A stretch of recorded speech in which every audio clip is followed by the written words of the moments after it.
Our streamlined, pro-business approach helps you achieve more by putting less between you and future success.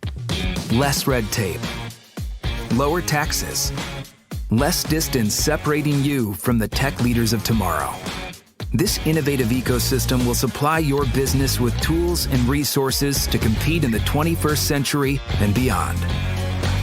But your future is more than just business success. In Arizona, the lifestyle you want is at your fingertips. Explore cities known for their Southwest heritage and modern vision. Enjoy beautiful scenery and endless outdoor activities on land, water, or snow. And if you're looking for a little friendly competition, we've got plenty of teams to choose from. With constant sunshine, vibrant culture, and natural wonder, Arizona provides a style of living that's entirely unique. People from all over the world call our state home. From student leaders who fill the classrooms of our top-ranked universities, to a skilled and abundant workforce that's ready for what's next. To the neighbors, friends, and peers we interact with daily, Arizonans are united by a pioneering spirit that moves us forward. So as you look to the future, know that it's filled with the perfect balance of innovation and high-quality living that makes life better here.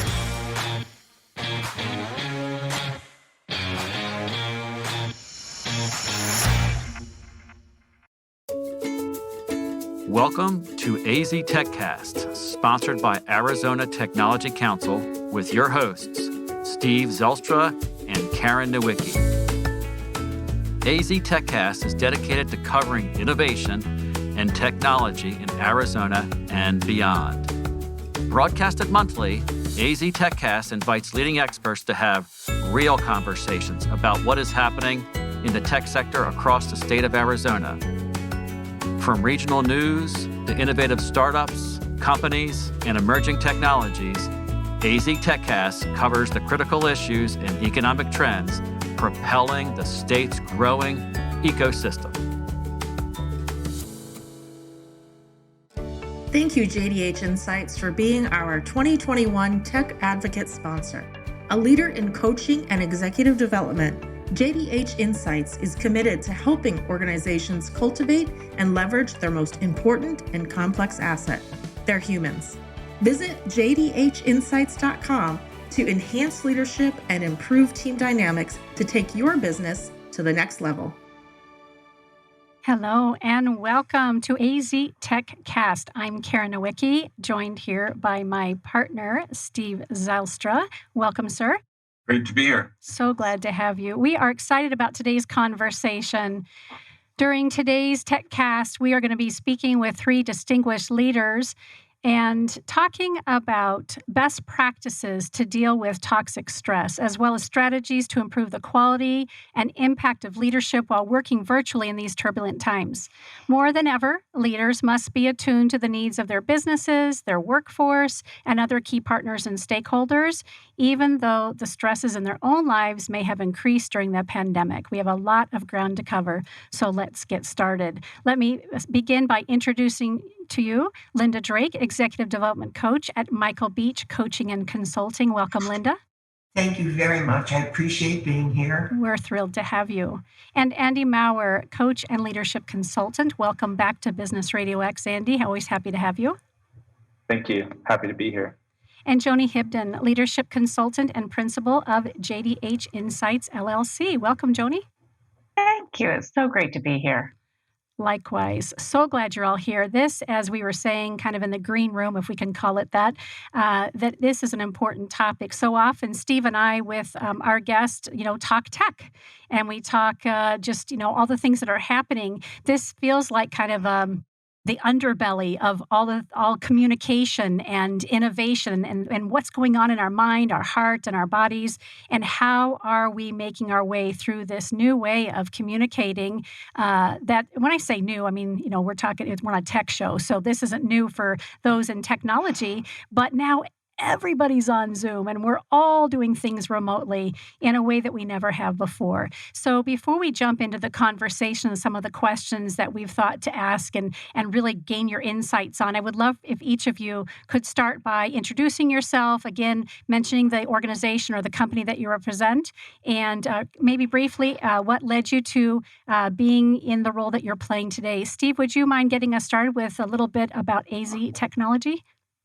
Absolutely. I'm Steve Zylstra. I'm President and CEO of the Arizona Technology Council and its foundation, the SciTech Institute. The Tech Council is a statewide organization focused on technology-based companies. We're a pretty traditional trade association. We do public policy advocacy. Pre-COVID, we did about 160 face-to-face events a year. We have a myriad of publications and podcasts.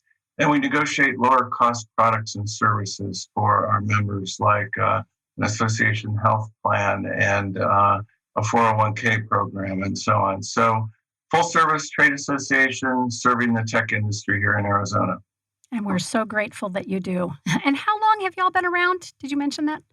The Tech Council has been around in one form or fashion since 1985. It became the Arizona Technology Council in 2002. And I took the helm in 2008. Wow, so great. I learn a little bit more every time we're together. Joan, how about you? If you could please introduce yourself. Absolutely. Hello, everybody. My name is Joan. I also go by Joni Hebden, and I am the founder of JDH Insights. I've had JDH Insights as my business since 2017, so in my fourth year. The reason for starting my business when I did it's that I really was noticing that there was a little bit of a lacking for inspiring leadership. And that's such an important topic for me because it's leaders that create extraordinary experiences for employees at work. And so that's just a little bit about me. I reside in Phoenix, Arizona. I've been here for 6 years and just really looking forward to partnering with everybody who's on our podcast today. So thank you. Well, we're thrilled to have you. And I mentioned ahead of time that we're so grateful for JDH Insights being our tech advocate sponsor in 2021 and also 2020. So we really appreciate the way you've shown up on behalf of the podcast and all of the guests who have come before you. Thank you. It's my pleasure. And Linda, if you could introduce yourself as well, please. Absolutely. I'm part of Michael Beach Coaching and Consulting, and we are honored to support the AZ Tech Council by producing the Tech Focus Member Spotlight for podcasts, which we, if you will, design and produce in total. My personal background is that I had a corporate career before I decided to become a global entrepreneur. I didn't know what I was in for, but it was a ride. I opened up a global customer service organization. We were all over the United States and eventually had 2 facilities in the Philippines.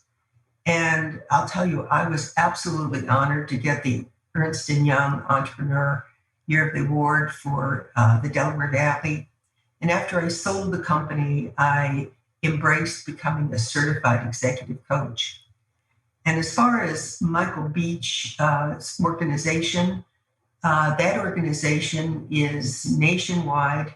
There are a number of us that are in the organization providing coaching and consulting to the C-level and emerging leaders. Wonderful introduction. I look forward to learning more from you. It's our first occasion to connect, so thank you for that, and thank you for all that you're doing on behalf of Arizona Technology Council as well. Andy, let's hear from you. Tell us about yourself and how you serve the world with your cape on. We already mentioned that. Oh, yes. I'm an emotional wellness coach, so I coach high-level leaders, CEOs, founders, and entrepreneurs. I started actually in this journey as a licensed therapist. And as my clientele started to grow around leadership, I branched off on my own, really focusing on coaching the leader on how to integrate both their professional life and their personal life together. And what I saw was there was a large gap there. There was a lot of struggles of who they had to be and what was actually going on the inside. And with my background in therapy and trauma, I found a good fit with leaders because they didn't have so many spaces to process through what was going on the inside. So I create a safe place for leaders to show up and be human so that they can experience peace and wholeness on the inside. Mm. Excellent. Well, we've got the right panel, don't we, Steve? We do. For sure.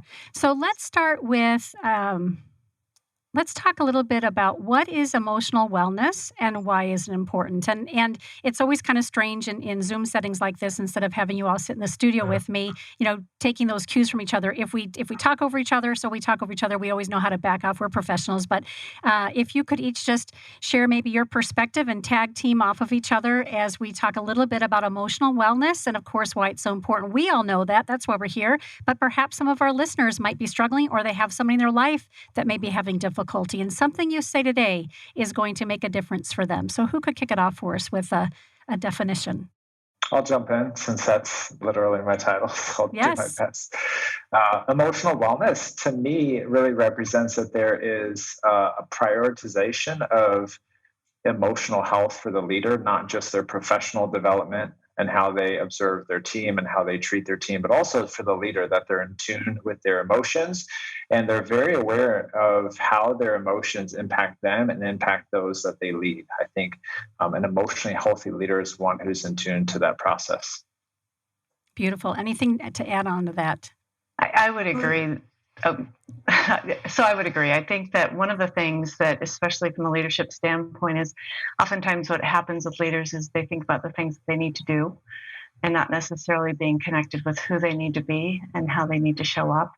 And it starts with who you are on the inside, right? What you're noticing about yourself, again, as Andy had said, understanding the impact that you might have with others around you and being able to self-manage some of those aspects. Which takes a lot of consciousness and intention. And sometimes we move so quickly, we forget about that. I see repeatedly that we need to coach the whole person and coach the person, not the problem. And so it's in that context that we need to focus on what's happening with the individual. And I'll just share a real quick story. I was on the phone the other day with someone, and that person told me that she has lost 26 people, friends and relatives, to COVID. That is a huge burden. And as leaders in an organization, we need to understand we're dealing with our own emotions, but we're also dealing with the emotions of our employees. I'd like to jump in there. You've really brought the subject up, Linda. Over the past year, we've all been through an incredible experience, right? Easy to say that no one has ever gone through anything near what we went through last year.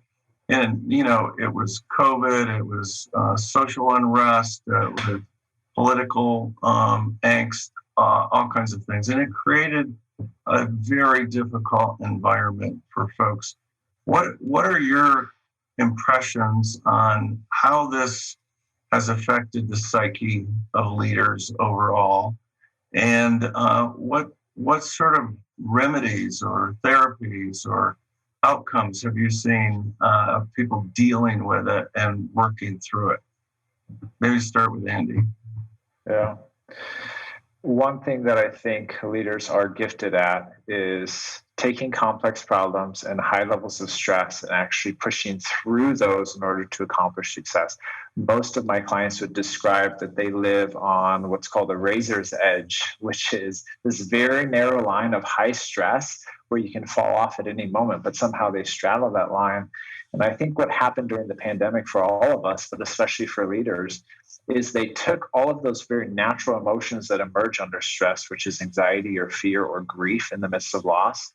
And what they did, because those didn't produce a helpful outcome for their success and growth and development, is they pushed those down inside They shoved those down inside and they locked those away, and then they charged forward. And what that did inside of the leader is it created a large incongruence between who I have to show up as and what's actually going on the inside. And I believe that that's actually one of the greatest threats to burnout, or one of the greatest contributors to burnout. And that is one of the greatest contributors to this idea of toxic stress, which we can talk about later. But I think one of the benefits for leaders, what they can do is they can begin to recognize and slow down and ask the question, who have I had to be during this season? And does that actually align with who I am and what's actually going on? And if there's a large incongruence there, the leader needs to mend that. It needs to bring those together. Not that the leader has to expose everything to the organization, but they have to have a place where they can begin to be honest and real about what is going on the inside, because during the pandemic, they had to push all of that down to survive.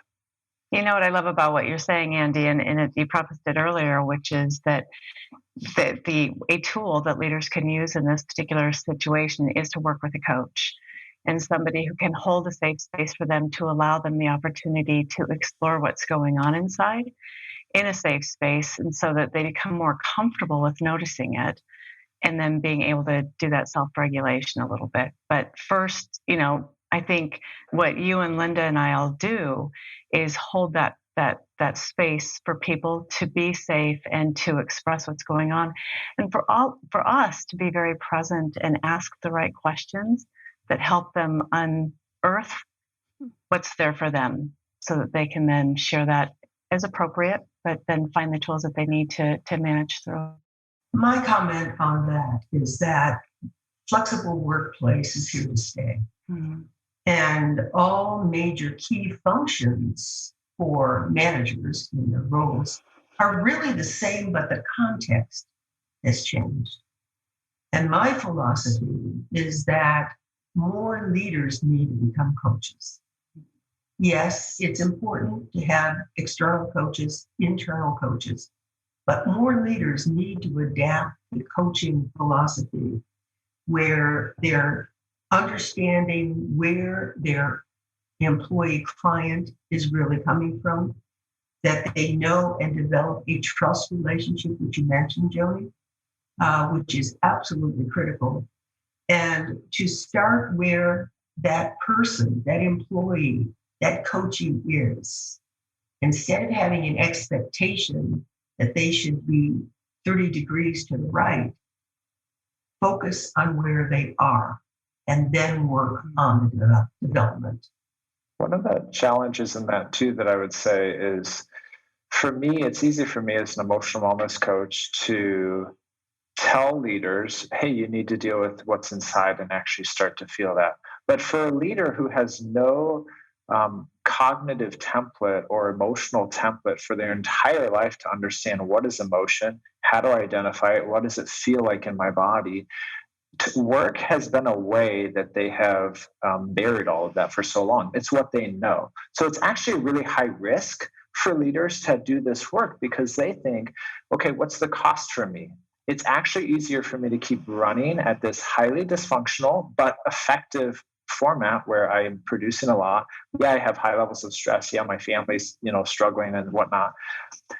So there is a very large cost benefit analysis here that they go through, that if I pursue emotional health, one of their greatest fears is that Andy or any coach will take away my superpower, which is my ability to work 24/7, get a lot of stuff done, and be very black and white in my life. But the downfall of that life is they don't get access to some of the things that come with recognizing and feeling emotion, such as purpose and meaning, creativity, connection, and impact. And I think that's what a lot of leaders propels them into this work, is because they've lost that, because they've disconnected from that part of their soul, that part of who they are. But this is a very hard, I want to be very honest, this is a hard sell for leaders when you've been going 40, 50 years in a certain way, and we're asking them to shift a paradigm that most of them, it's not worth the cost. And I understand that. I understand how difficult that would be. I'd like to speak to that. So I really felt the stress last year. You can imagine trade associations, the basic business model is focused on doing events, and you have members. And because the members didn't know what was going to happen in the economy, they're,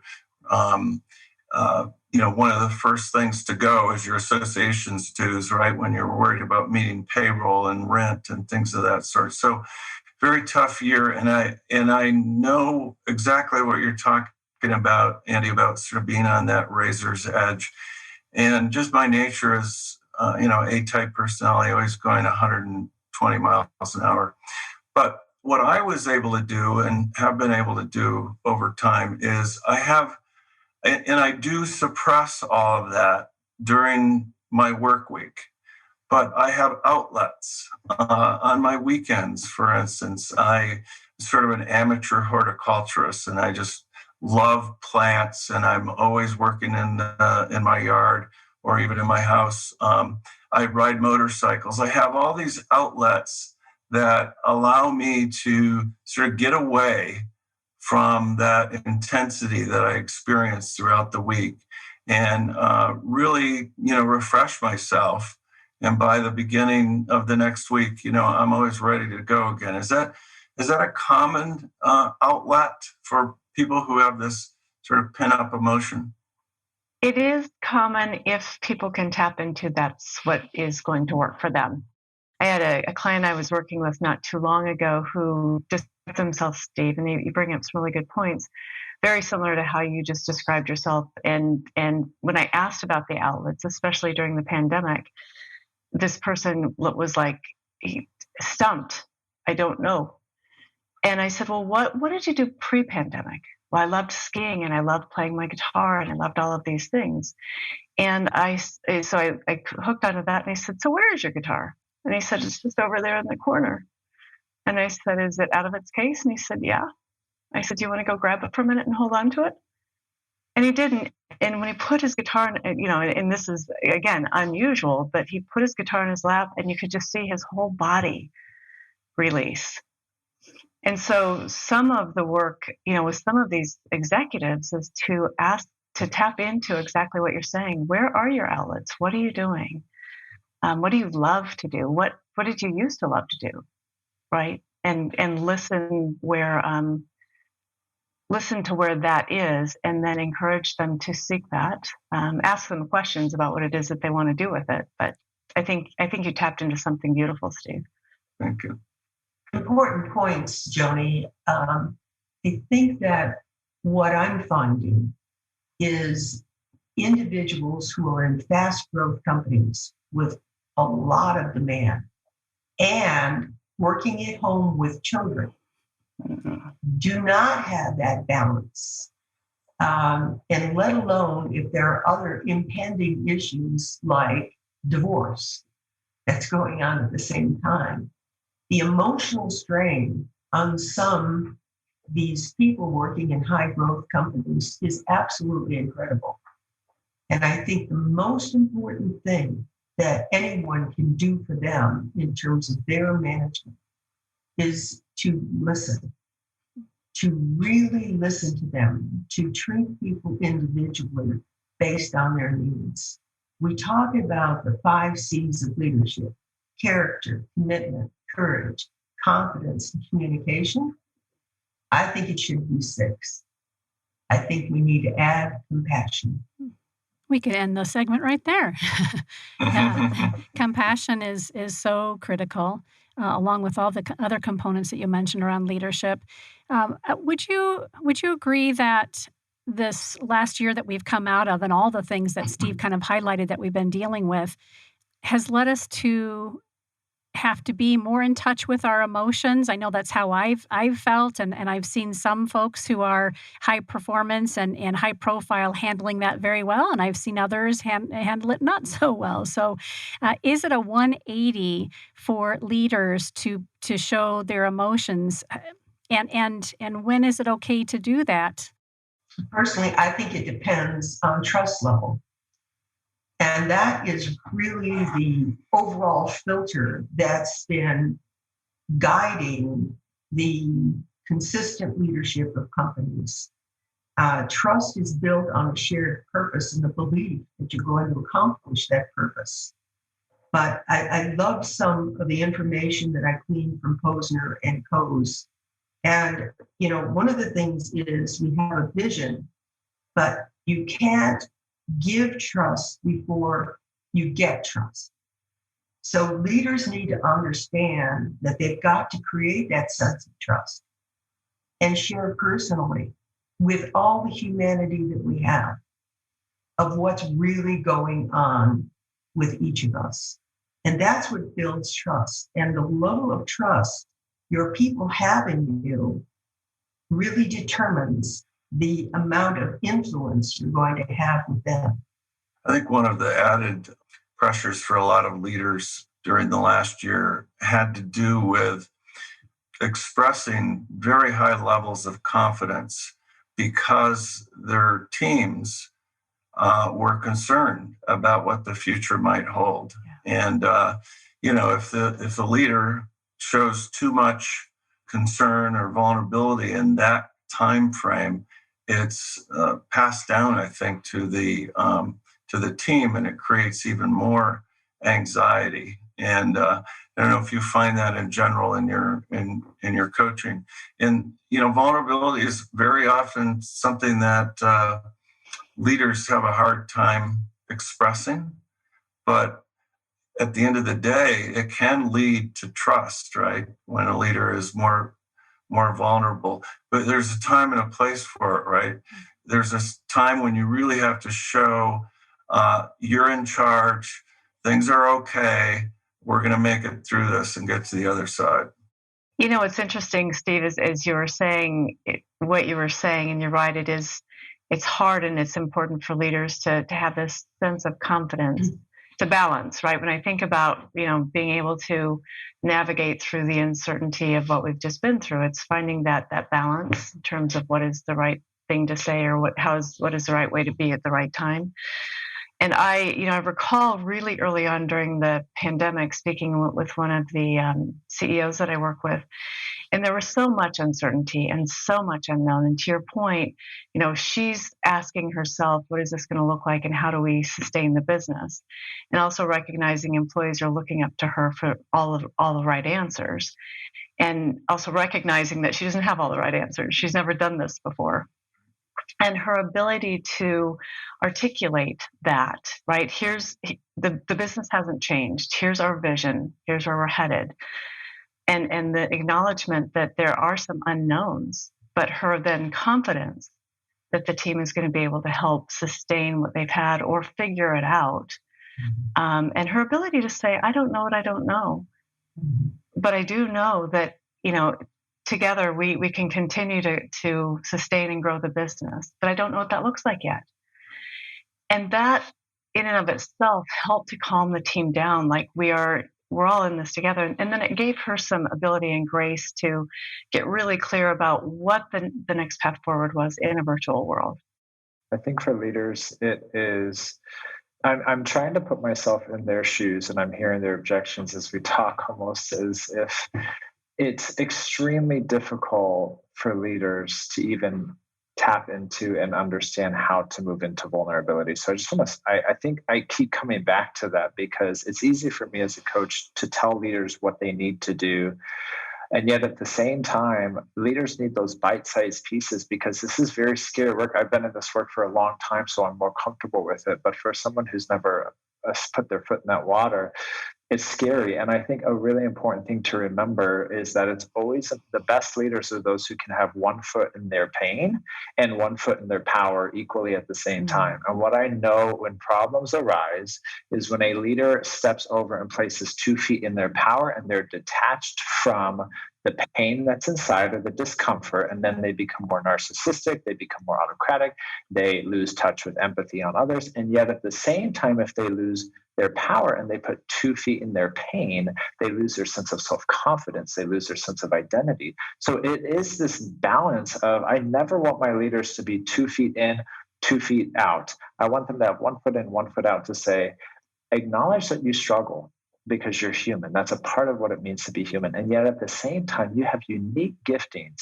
that no one else has. The way that you can pull this off, the way that you've done this in the past is amazing. It's a gift.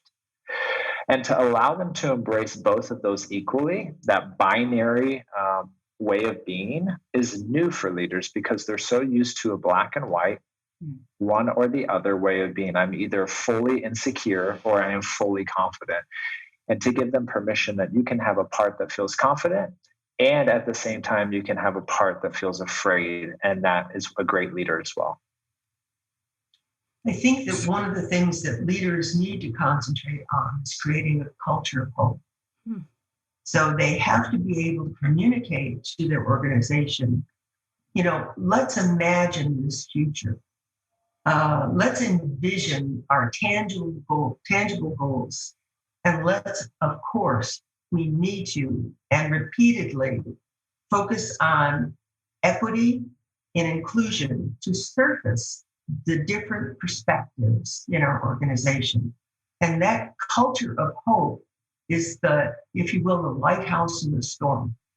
And it raises everyone's spirit to get connected to the why, our real why. Why are we doing this? And serves as I said, that lighthouse to inspire everyone on the team. I would love for us to focus a bit on how to support leaders and professionals in this virtual environment that we're all experiencing. How can you best help manage? What are the tactics and techniques that business leaders are leaning on to deal with not only the toxic stress during the pandemic that's showing up, but also how to lead a team in a virtual environment? It's not easy. Yes. And that's why you're asking the question. It is not easy because it takes a different kind of energy to lead people in a virtual environment. The level of connectedness, the Zoom fatigue, what are the right tools? Do you have the right tools to lead a team in the virtual environment? So, it's the virtual video calls. It's also, the instant messages and things like that. I think for leaders, it's really about setting expectations around availability, about reaching out and connecting with people on a regular basis to check in and see how they're doing.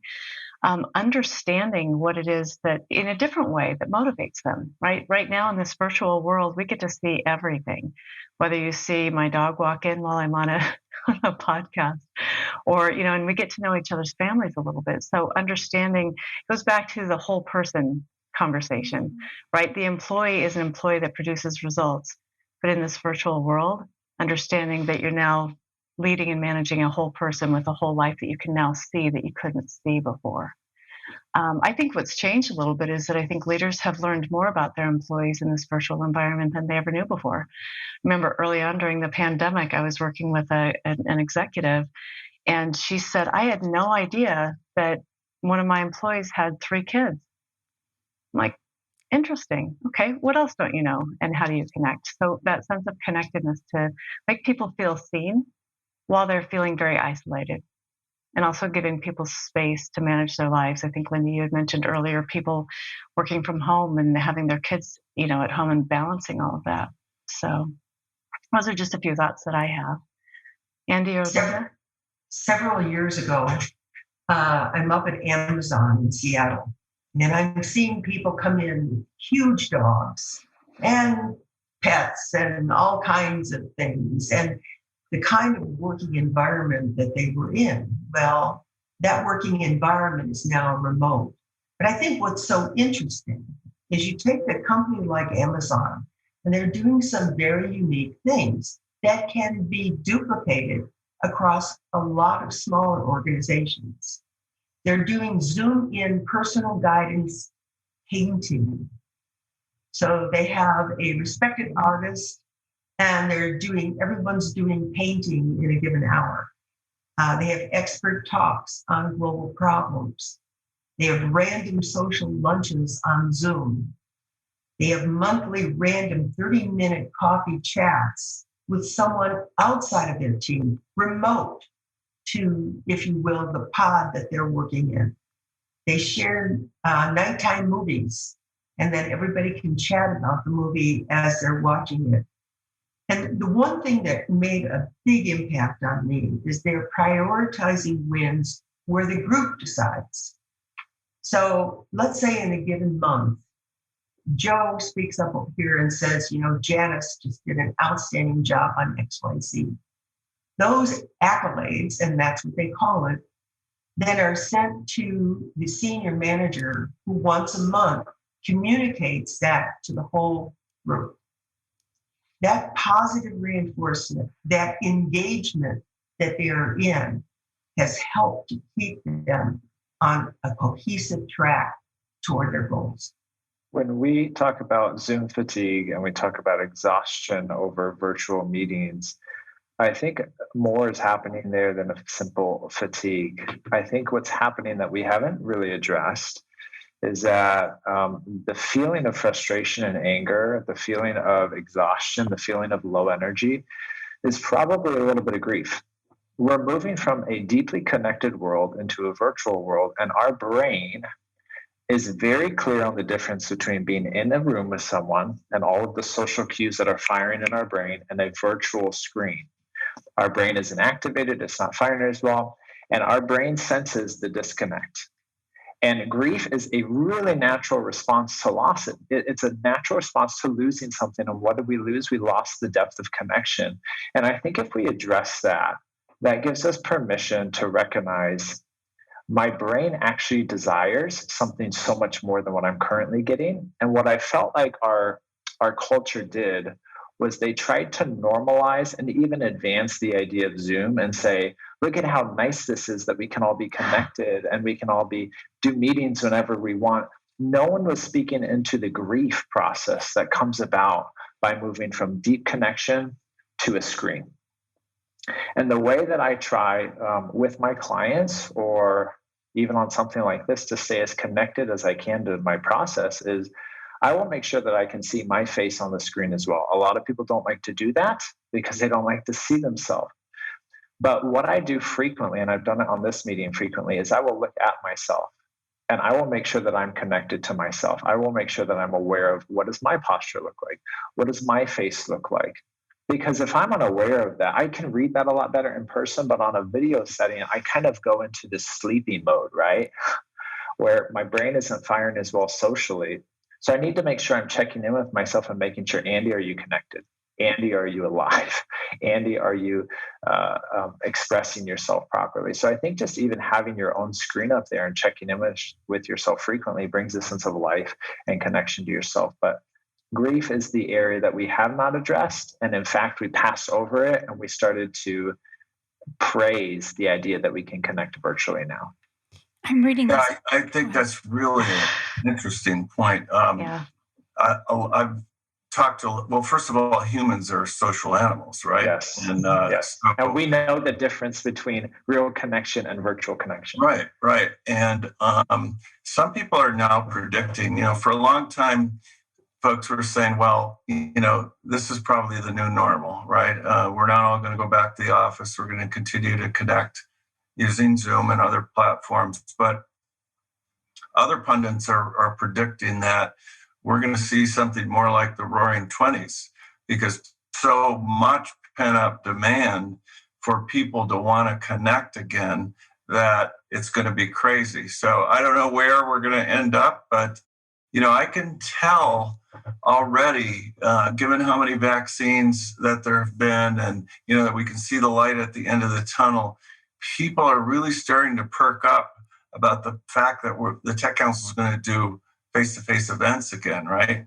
They can't wait for it. So it's really an interesting phenomena that you're speaking to, Andy, and how it plays itself out once we're able to reconnect will be very interesting.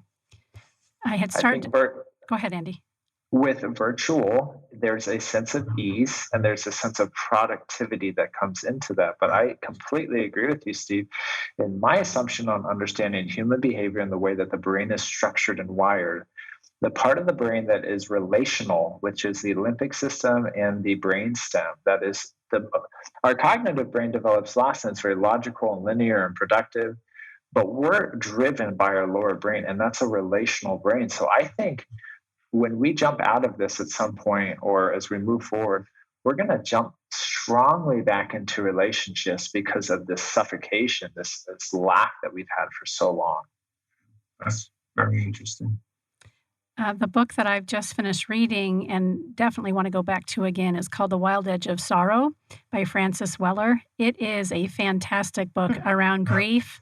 And really, as we've become, just this technology-rich society, really globe all over the world, how much we've poo-pooed and shoved off this grief idea or this sorrow piece, and how critical it is in the evolution of self and the evolution of our relationships to honor the grieving process, right? And we've all pointed out grief is not just I've lost somebody or a job or that sort of thing, but we've all experienced a collective grief.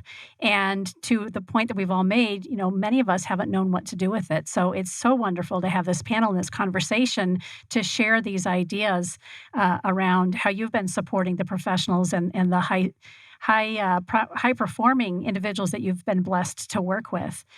Can I just share one quick thing, Yeah. Karen, as you're saying that, and that taps into this notion of, again, going back to vulnerability. People step over, they poo-poo the grief because A, it's hard, and B, it exposes something that so many have tried to maintain control over. I was speaking with somebody earlier today, an executive, and asked her how she was about something that had, was going on in her life. And she said, I'm fine. Very protective, and I said, you do know that the word fine is the other 4-letter F word, right? And she started to laugh and she said, I hadn't thought about it that way. And you're right. And then she let down, and then she was in. But not everybody's ready to go there. So kind of finding that outlet to provide that safety and the invitation around what you've just discussed and what you shared.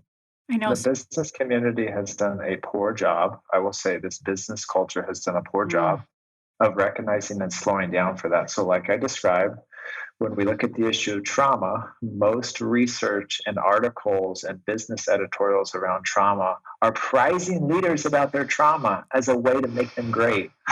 And when we look at grief, instead of recognizing disconnection as a form of grief and Zoom as a form of grief, what we're doing is we're prizing this idea that we can be virtually connected. We're just overriding it because of our discomfort. And the business community, organizationally, and leaders have to come together to say, we're going to pause, we're going to slow down, and we're going to at least acknowledge what's happening here before we begin to move on towards success and development and growth.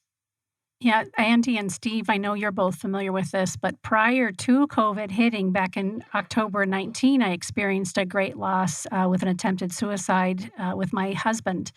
And I chose to be very upfront about it and journal about it on social media with some protection, protective layer around, am I being respectful of my husband? Am I taking care of Karen first? But I was called to do that because I knew and I know that I'm not alone, right? Whether it's a terminal illness or it's a divorce or a child that's having difficulty and we don't know how to pull them out of that depression or whatever it is, we're all experiencing it. People having COVID and having been in the hospital. I mean, like these are tragic things. And this was even pre-COVID, but something drove me to say my role as a leader in this community is to say, frick, I'm hurting. I am having a difficult time. I'm traversing waters that I've never in my lifetime thought I would have to work through. And as Andy pointed out, I'm going to do the best I can to have my feet in both places as often as I can. And it was clear sometimes when I was, more in pain than leadership. But I will tell you, being vulnerable, being willing to tell my story as it was happening, but I was able to connect with 8 different individuals, some of which I knew personally, some came by way of my journal, that of 8 lives that I've saved. 8. Wow. In the course of just saying, this is excruciating, and here's how I'm handling this, and continuing to show up at work as often as I could, and having people really relying on people rallying around me and asking for what I needed. So there's something to be said around the conversation, not only of grief and making it more an integral part of how we how we show up, how we take care of each other, but also around vulnerability. So I just put that out there to share because it's been so impactful, and people still reach out, a year and a half later and tell me, what my story meant for them and how they were able to share it with the people that were hurting in their life. Thank you for sharing that. Mm-hmm. I had a similar experience.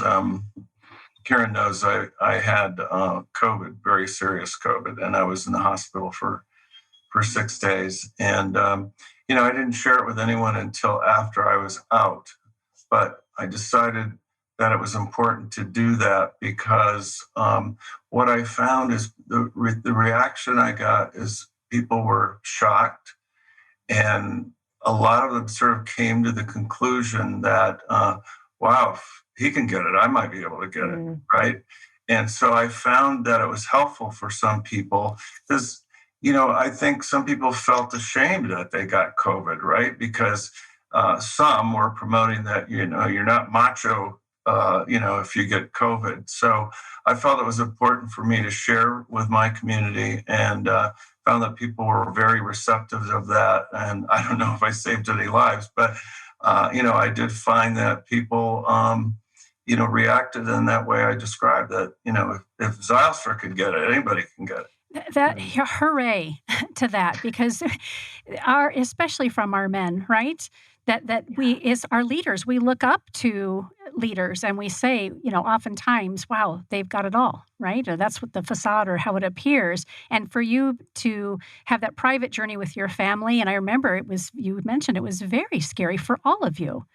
Right? But then to come back around after that and say, hey, listen, here's what went down for me individually and how I experienced it, how I felt, and here's how it was for my family. That's huge for people, especially those who've looked up to you. I'll open it up to others as well. And I think that's what we need to start doing with leaders, is leaders do not look down for influence, they look up. So part of my vision and my goal as a coach is to go up as high as I can into senior leadership, as high as I can with the world's highest level leaders, to create emotional change, create structural change, to allow them to have a space to process. Because we have all these leaders who are looking up. And if we can transform and we can change leaders at the top, then maybe leaders underneath them will say, maybe it's okay for me to do that too. Maybe it's okay for me to share that. And structurally in organization, you have to start at the top. And I think for us as coaches, at least for me, that's a passion of why I work with the highest level leaders, is I want them to create a safe space for all the leaders who follow them.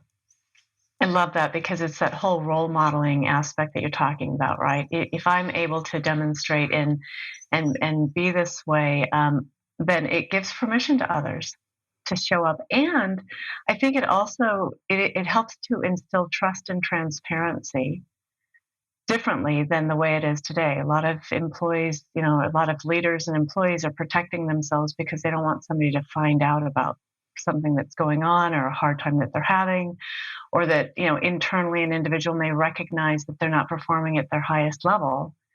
And it's when they understand that they have the environment to be transparent and vulnerable, it's a way to ask for help in a way that perhaps they hadn't tapped into before. But Andy, to your point, starting at that highest level and helping to activate that type of a experience and culture is what makes a huge difference for employees in the workplace. And I don't know if employees need to share everything with their senior leaders. And I don't think senior leaders are aware of their the power that they possess there.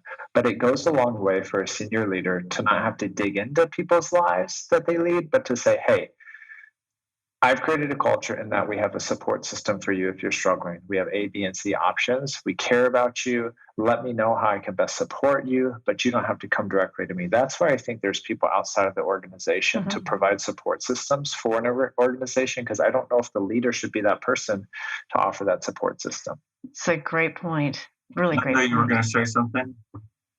On the other hand, we as coaches, and I will say senior leaders, when we come across an incident with an employee or a group of employees, it's our job to listen and to listen for clarity, to get to the underpinning of the problem, which is what you were showing, Joni, when you talked about using the F word, right?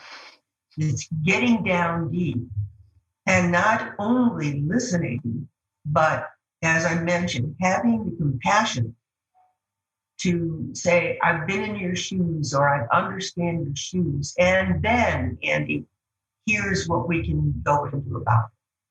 So, I've had multiple clients sobbing in our Zoom calls. And, the important part is to let them grieve, to let them release, to acknowledge that they're going through a tough time, and then converting that to how we may assist.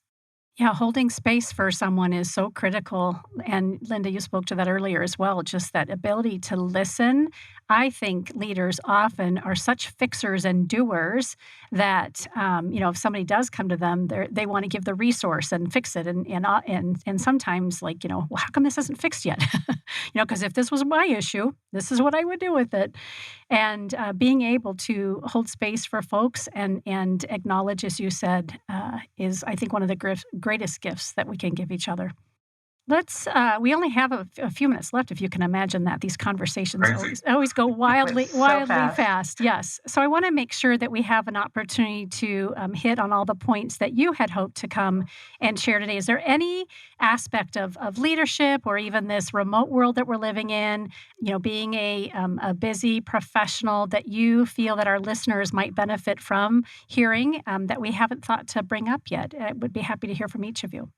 One of the questions that we had possibly talked about is what style is best for a leader in this era. And my philosophy is that every style has strengths and weaknesses. But our key as leaders is to adapt to those we're talking to, whether that's our customer, or whether that's our employee, or whether it's another supplier.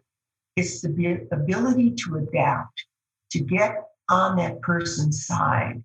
The image is that you've got one boat coming up against another, sliding and moving in place at the same time.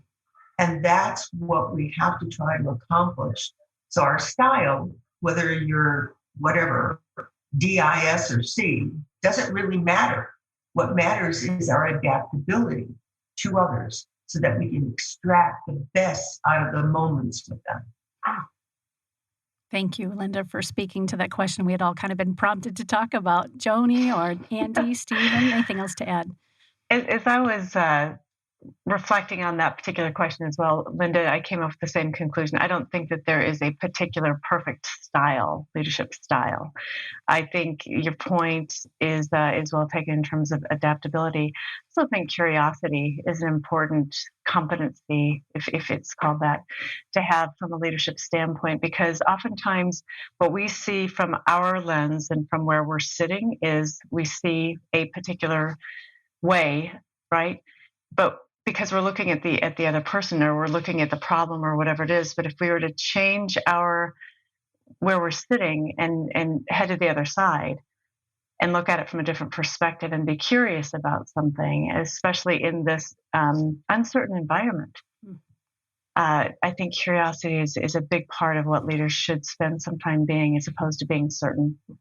For leaders who are, like I described, in this position of, I'm not sure it's worth the cost to go into my emotion because I'm afraid of what it will cost me. I guess my question for them would be, the way you work endlessly and shove everything down inside and hold it in here. If you have children, is that the way that you would want your children to live their life?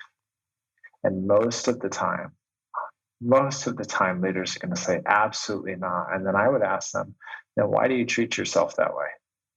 And ultimately, they will grow up to do exactly what you did, unless they have some intense intervention down the road, which you probably don't want for them. So you right now have an opportunity to change the narrative for them by modeling for them what it looks like to be an emotionally whole leader. and you free them up from all the baggage that you've given them. You have an opportunity to change that narrative. And I think that's one of the most exciting things for leaders, is that you can start this journey at any time and create a positive impact in your own life, in your family, and in your children. I think to add to that too, Andy, some of the folks that I've had the pleasure of working with, they're like, listen, I don't want to go in there where I stuffed everything because I'm afraid if I go in there and take a look at that, I'm never getting out.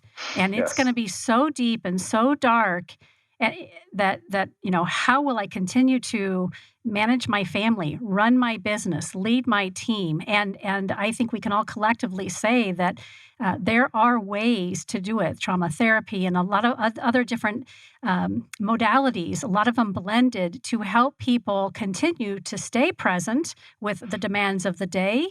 Find those outlets that Steve spoke to on the weekend or in between your day when you can get them in, but also work with a professional like yourselves to take a deeper look at what's going on behind the curtain and how can I change that story, change that conversation, and bring healing and wholeness to myself so that, again, I leave a legacy of health and hope instead of strife and teaching others to do the same thing. So that's the thing that I'd like to leave everybody with, is that this is an incredible panel of experts. These are individuals that I do dearly hope that you reach out to and connect with, and just an exploratory conversation. I'm gonna say that, and then when we ask you to share your information before we close out the segment, if there's a formal way that someone can connect with you, please let us know that. But I always say to folks, listen, it just begins with a conversation. And if I'm not the right person for you, somebody else likely is. So I hope that you're inspired today around our conversation. I've heard of several different themes, one of which, though, that Joni spoke to in the very beginning was this ability to be self-reflective and self-manage. And to Andy's point, we don't always know how to do that. So go work with one of these fine individuals to learn how to become that beacon of light that Linda spoke about for yourself. Stephen, anything? I want to speak to that. Please. In all the years that I've been in the business world, and all of the individuals that I've met that have had coaches, leadership coaches, I've never, ever heard one say, oh, that was a mistake, right? It's always the opposite, right? It's that, oh my God, they've changed my life. They've turned things around for me. So I know people are concerned about going down that deep, dark hole, but everyone that I've ever interacted with has said it's been a good experience. For sure. And that deep dark hole is like a pressure cooker. If it's not handled with, the folks who can support you, it's eventually going to erupt. And we don't want to see that spill. You don't want to experience that when it's an inopportune opportunity in time. So thank you again all for being here. And Stephen, thank you for sharing that last bit for us. We're just at the top of the hour, but if you could again share your name and the best way for us to stay in touch with you, we'll close out with that. And then I have a few words before we go out. Linda, could you start for us? Absolutely. I'm Linda C. Drake on LinkedIn, but I've got a phone number here in Tucson, which is 520-820-6595. And again, we're doing coaching nationwide for C-level and emerging leaders. So I'd love to be connected. Linda at michaelbeachcoach.com. Wonderful. Thank you. Joni, how about you? You bet. I also am on LinkedIn under Joni Hibden. So check that out. I can be reached on 303-881-4055, Colorado number, but I am here in Arizona. I also do national or nationwide coaching, and you can reach me at Joan at jdhinsights.com. It's been a pleasure and an honor. Thank you. Thank you. Andy. Yeah, Andy Maurer. My email address is andy@andymaurer.com. That's MAURER. Or you can go to my website at andymaurer.com to hear about what I mean by emotional wholeness for leaders. Wonderful. And Stephen, where do we find the Arizona Technology Council? Probably just that. aztechcouncil.org. Great. You've been listening to AZ TechCast, brought to you by Phoenix Business Radio with Business RadioX. Today's AZ TechCast was brought to you by the Arizona Commerce Authority, the state's leading economic development organization with a streamlined mission to grow and strengthen Arizona's economy. Thank you so much again, Arizona Commerce Authority, for your support. And many thanks as well to JDH Insights, the 2021 Tech Advocate sponsor. Visit jdhinsights.com to enhance leadership and improve team dynamics to take your business to the next level. And if you're interested in being a podcast participant or sponsor for the Council's AZ TechCast, please contact marketing@aztechcouncil.org to lock in your opportunity to further position you as a tech expert, influencer, and innovator. Some media leans left, some lean right, and we lean business here at Business RadioX. Until next time, thanks for listening.